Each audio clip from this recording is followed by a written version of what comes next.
Hi, welcome to a special edition of Talk About here on Shaw TV North Island. It's special because we have a live audience and because we have Mayor Andy Adams and Acting City Manager Ron Neufeld. Thank you both for coming in. Morning, John. Thanks for having me back. And thanks for the audience, too. We've just gone through the budget process, and, it's a few weeks, maybe a couple months even, but Mr. Mayor, what's the gist of the budget, looking back now? The gist of the budget is being conservative. It is looking after the infrastructure requirements that are the basic needs to move forward, but also setting the plan in place for the next 5 years. It is a five-year budget, so we're looking at some major capital infrastructure improvements. We're hoping that we're going to be successful on some matching provincial and federal grants that will greatly assist in helping those come to fruition. But as far as the operating and service delivery of the city, it was pretty much status quo. We have recently made an amendment to the budget and enhanced the service of yard waste pickup. But for the most part, we're keeping things fairly constant, and we're going to look internally as to how we can continue to improve services and operations for the people of Campbell River. The tax increase was 2.6, was No, it? 1.9. 1.9. 1.9, and then you do have to factor in that we heard a lot of positive comments about the parks parcel tax. We had brought that in about 7 or 8 years ago based on $50 per parcel. When I got hit with the catalyst closure, we dropped it down to 25 to try to mitigate some of the impact to the residents. And then this year we moved that back up by $12 a year, so $1 a month for park improvements in our community. Right. Ron, the city staffing, I gather, has been kind of tight for several years, and I think the staff complement has quite a few vacancies. Is that correct, or what is the situation? Well, we always have a certain number of vacancies, and I wouldn't say that we have more vacancies now than is the norm. I think every organization of our size typically has a certain amount of turnover, and that's normal for us. Yeah, well, I know you've got some acting yourself, of course, but the chief planner went away, and I don't think that has been replaced. You've got an acting person. Is that correct? That is correct. Yeah, we've got a couple of people are doing double duty right now as we're recruiting for replacements. Yeah. And our development services manager that position has been vacant for a little while, and we are actively recruiting for that position now. Right. Okay. Well, I think I can say, John, though, that out of in excess of 250 employees, we probably have the least number of vacancies that we've had in a number of years. Really? Yes. Okay.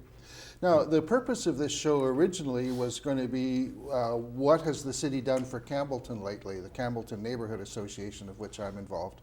And there's lots of things to talk about. We're going to get to seniors and RiverCorp and some other things. But first, what's your perspective of the Campbellton? And there's a list here, it looks like about a dozen initiatives for Campbellton in the budget.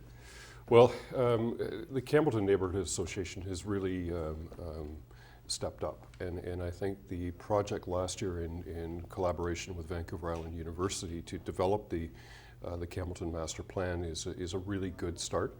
And it was at the last council meeting that council endorsed one of the recommendations to move forward with the community garden on 15th. So I see that as a real good community-based initiative. We also approved in the budget $17,000 for the Campbellton Neighborhood Association to continue with their planning initiatives, hopefully with VIU. But Councillor Sampson also brought forward another initiative, and that was that for all of the BIAs or associations, whether it's Willow Point, Pure Street, the Heart of the City, or Campbellton, each were granted a $10,000 beautification allotment. And we're just working out the details as to how they're going to access that and whether it's going to be matching funds. But it's just another initiative to help some of the things moving forward. The other one that's on the list is the Spruce Street Road End and the Yes. platform and access to the river. What we call Rescue the River. Rescue the river. We see that as something that is probably more tangible and doable rather than the Maple Street Road End. As you know, there are issues with the Weewacum First Nation and the status of that land. Yeah. There's also some significant road issues with the turnaround and the neighboring property. So if we can focus on doing Spruce Street and using that as a template and an example of what can be done and show Yeah. people. Yeah, that's a floating platform in the river that we hope to have done in pretty good. But you know, looking back a bit, Campbellton kind of was left behind for quite a while. You know, the city did Willow Point, the city's done downtown, and so now it's a bit more Campbellton's turn, I think. Well, and we have invested heavily in Campbellton with the 14th and Peterson Yeah. intersection, the over $200,000 in New sidewalks last year. Thank you very much.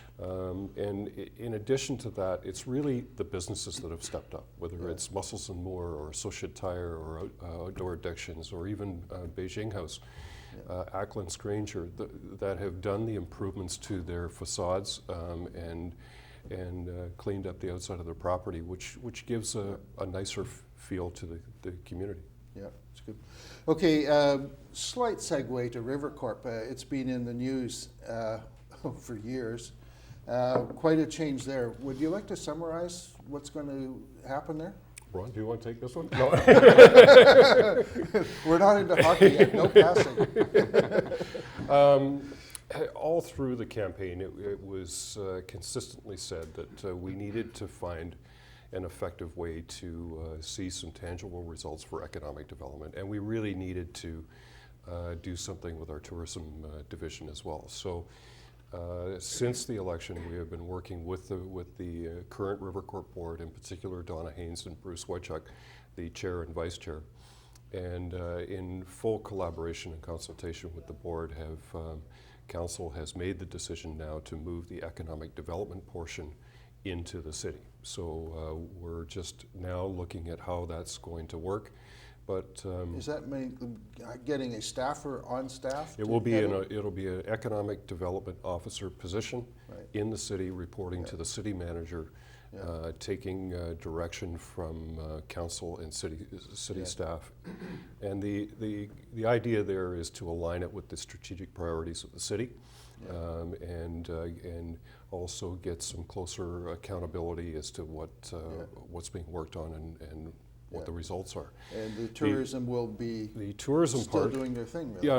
well, and I will say all of the staff there, whether it's Kim or Andrea or Teresa or Rhonda, and then you throw in Joan Miller and Tanya in creative industries and in film, have been trying to do the best they can in a very challenging environment. So we're going to change the environment so that they can show what they can do and flourish.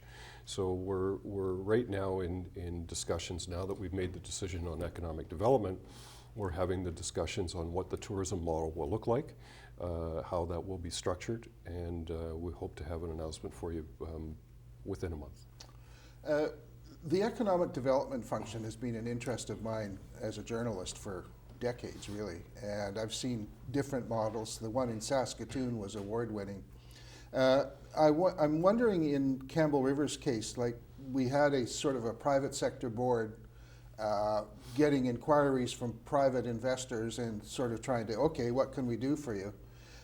Whereas maybe if you have a staffer, it's sort of like, what does the city need? Can we go and get it?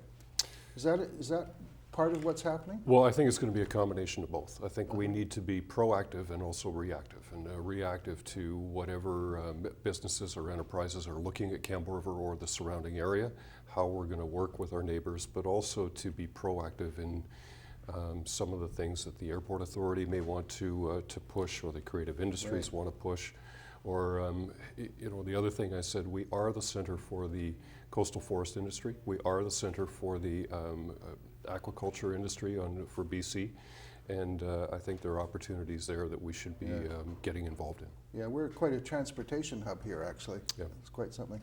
That's kind of a segue to the city's infrastructure. I think relatively it's pretty good. You know, like in the news down island, they got a lot of water problems. We don't have water problems. I gather though that we've got kind of a backlog of sewer infrastructure to do. Is that? Well, Ron's the guy for infrastructure, so I'm going to turn Yeah, that one over to sure. him. He's done a great job over my 9 years of council of putting the city in a very, very good place from an infrastructure perspective compared to other communities around the island. So how are we doing for infrastructure? Where are we now? Well, I think the position of the city in regards to planning for our infrastructure is very good and very solid. We've put a substantial amount of effort into developing long-term plans for all of our infrastructure, whether that's sewer, water, our transportation system. Yeah. And that's done so that we know what we need to do long-term to respond to the community as it grows and develops. The planning is done. Financing is always a challenge, and you know, I think you could talk to any community anywhere, and they would always say they need more money for infrastructure. It's a big asset, and it's a challenge to have a financing system in place that is truly sustainable. Yeah. That being said, I think we're certainly on the right path. Council has put in place investments towards reserves that will help us replace infrastructure in the long term. And they've also taken a fairly critical look at our user fees for sewer and water with a lens to be sustainable. So I think we are on a very good path, and I think in comparison to other communities, we're very well positioned. Yeah. And John, I think you know, about 4 or 5 years ago, the federal government put in a directive that we should be compliant for asset management and replacement. And our city staff worked very hard to get a plan in place, and I would say that in compliance with the federal PSAP program, we are much further along than most other communities. So that's a compliment to the work that our staff have done. How's the finances of the city? I mean, I know we just talked about the budget, but in terms of reserve funds, tax base, how are we doing there?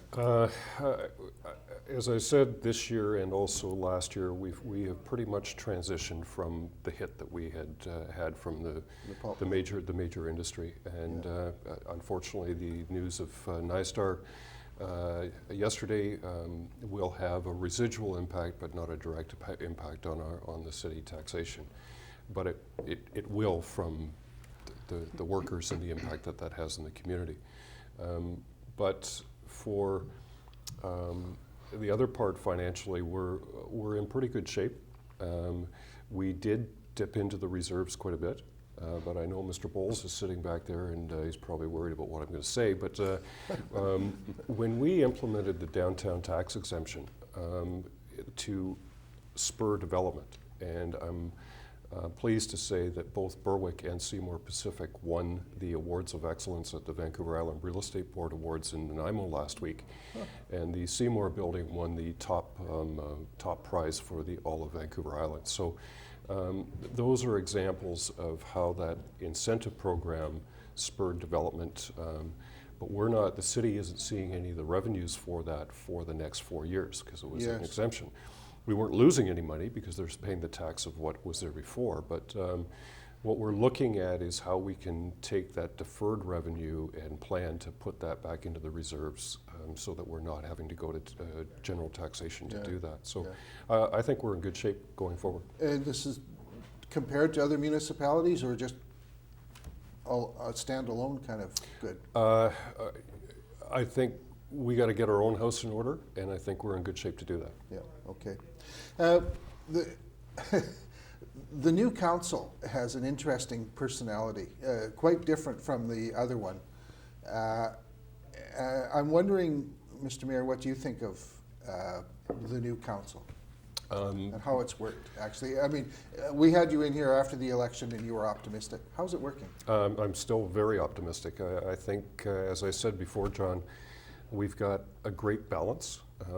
We have a cross-representation from the community, and with one exception, and I mentioned this last time.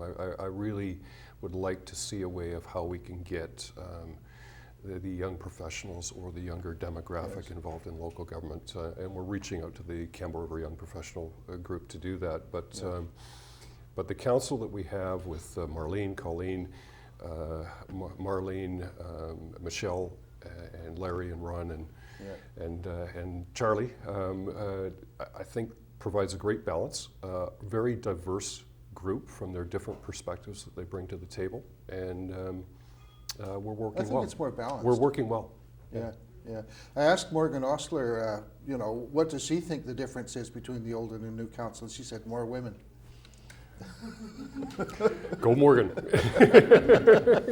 And the senior center, I'll give you some credit for your leadership on that, Andy. But has that not turned into a great asset so quickly?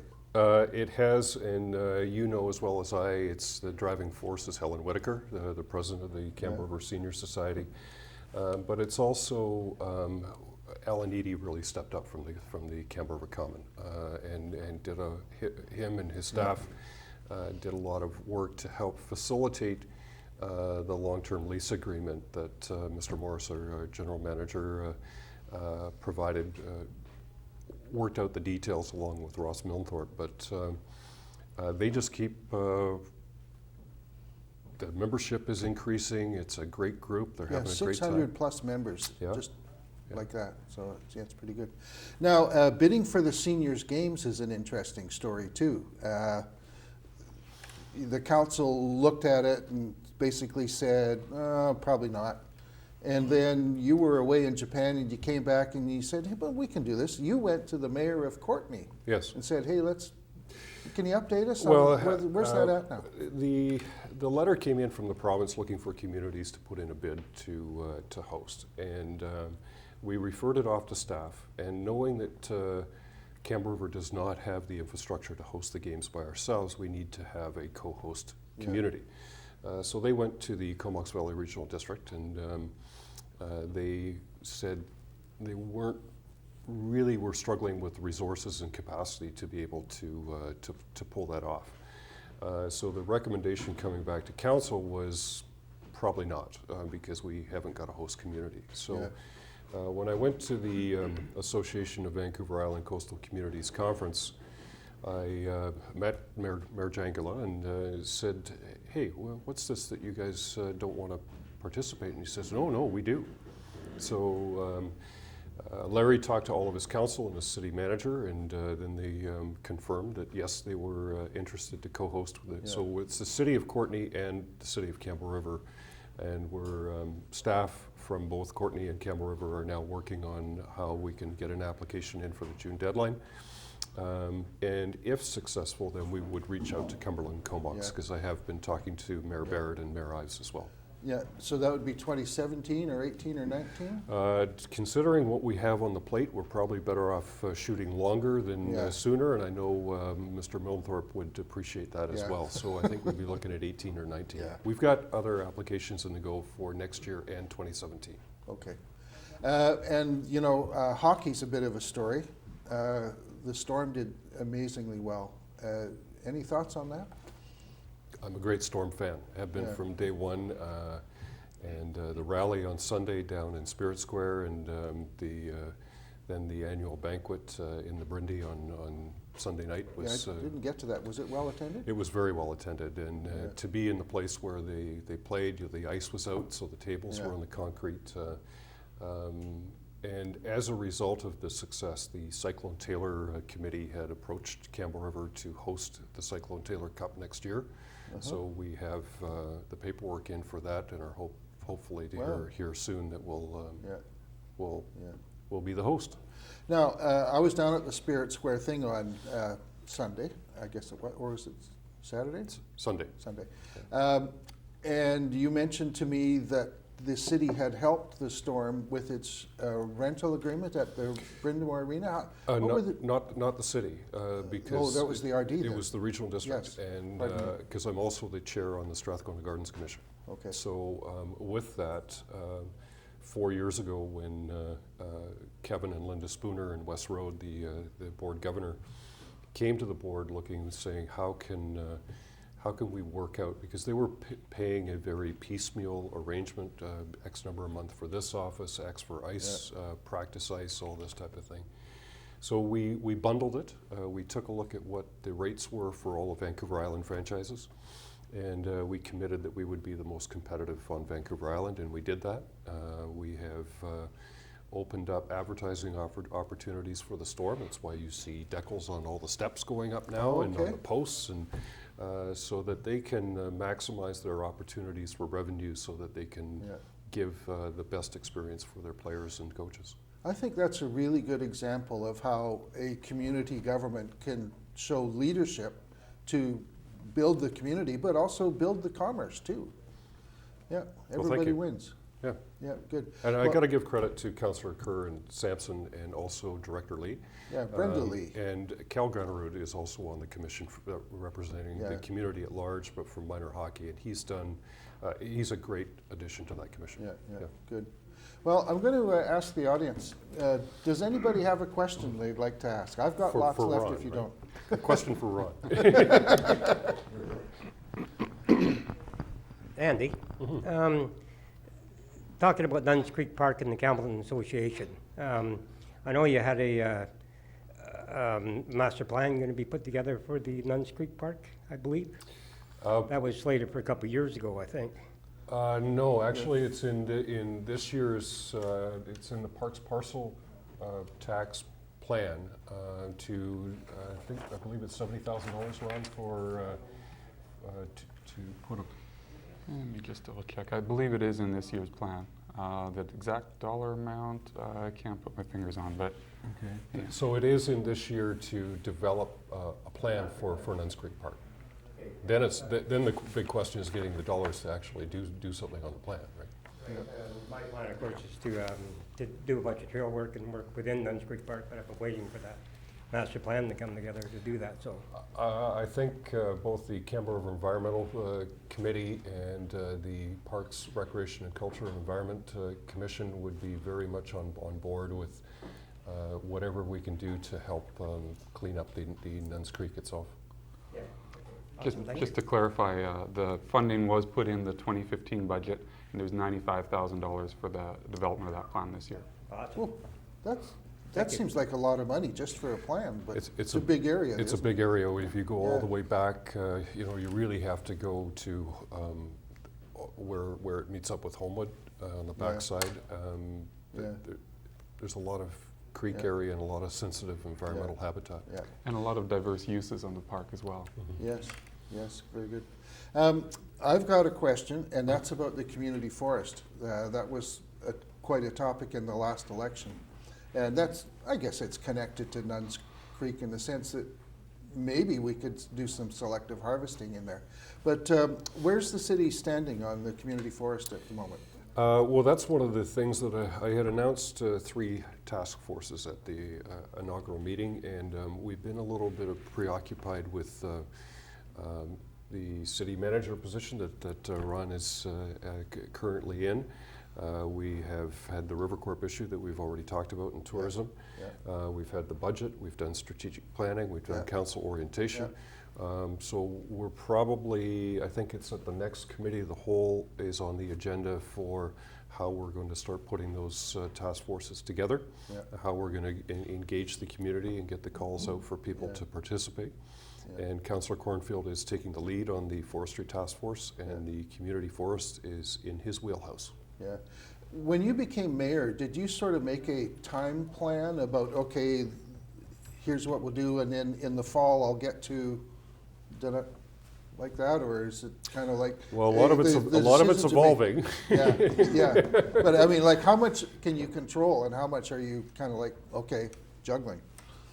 Well, Ron and I had an interesting conversation yesterday about this, because Ron was commenting about whether he was putting too much on my plate, and I was more concerned that I was putting too much on his. So I think there's a mutual desire to really get some things cleaned up and get some things accomplished and push some initiatives forward. But we need to also be realistic with the capacity of staff and the capacity of the community as well. Yeah, right. Another issue that's left over from the election, which I think is pretty important, that's North Island College. You were hoping to get more job training in there, I think. I saw a little announcement they got 200 and some odd thousand for a few more positions. But what's your perspective now on getting North Island College? Again, whether it's the forestry program, whether it's aquaculture, whether it's the BC Health Sciences Aquatic Center, whether it's international students, those are conversations that we've had with John Bowman. You know, the ball's really in the court of North Island College Board, and right. We keep feeding them with some ideas and some initiatives. They do have some plans, so I would suggest that your next guest should be John Bowman. And well, can, actually, you ask know, him. North Island College is on the list, and John Bowman, he's the new head guy, isn't he? Yes. Yeah, okay. Great guy. Time's a little tight. I'm concerned about this artificial turf and the health thing. There's been some letters in the local paper, singular. What's your feeling on that? Or Ron, I don't know. What? Well, I think it is an issue that has come up not only in Campbellton, but it also comes up in other communities as well. So it's an issue that is pretty well researched, and again, our intention is not to reinvent the wheel. Yeah. We have looked to our neighbors on the island as well as off the island in terms of what is being installed and what's being utilized in other communities, and there's a fairly consistent theme and message that's coming back to us. You know, the majority of communities are using the same standard and the same type of turf. Yeah. And so what we need to do is ensure that, number one, council knows what the options are and understands what the implications of the particular type of turf is. And right. also the community as a whole understands that as well. And that's our objective, is to ensure that. So the decision hasn't been made yet? Well, the project is currently in design, and okay. We are moving forward with the intent to try and deliver that project within this calendar year. Oh. And obviously turf selection is part of that detailed design. Yeah, right. And John, North Cowichan recently went through the exercise, and they went to Island Health, who did a full-blown study and took a look at they compiled all of the studies that have been done in Europe and all across North America on the effects of whether it's the synthetic or the rubber infill, or we've even looked at cork infill as another option. So it's we've got a full report, and the bottom line is they don't see any ill effects of it. So. Okay. Time is just about gone. The suspension bridge, what a wonderful thing, opening soon, enough said. The waterfront walk idea with the carvings, getting a walk ending at the Willow Point Hall. Is that going to fly, or? Well, I think, you know, in a lot of ways we already have that. Yeah. You know, whether there are things that we can do to further enhance and improve the wood carving experience in Willow Point and throughout the community, absolutely, those are things that we're going to continue to look at. Yeah, and you picked up some real estate that may help that. Well, but also we need to look at Frank James Park. We've also got the lot that we acquired, and the house came down between Sybil Andrews' house and Frank James Park. And then there's the backside of the Lions Hall as well. So that's where Ross Milthorpe is in the Parks Department is looking at as to what can be done there and how that works. Okay. Well, I think we've got to go. I'm getting the high sign. And so the issues that are ahead, like Tyee Plaza, well, another day. But thanks for coming in, both of you. Thank you. Thank you, audience, as well. And perhaps we'll do this more often, too. And thank you for watching Talk About here on Shaw TV North Island. If you'd like to watch it again, you can Google Shaw TV North Island and you'll find it on YouTube. So thank you, volunteers. Thank you, Shaw. And see you again soon.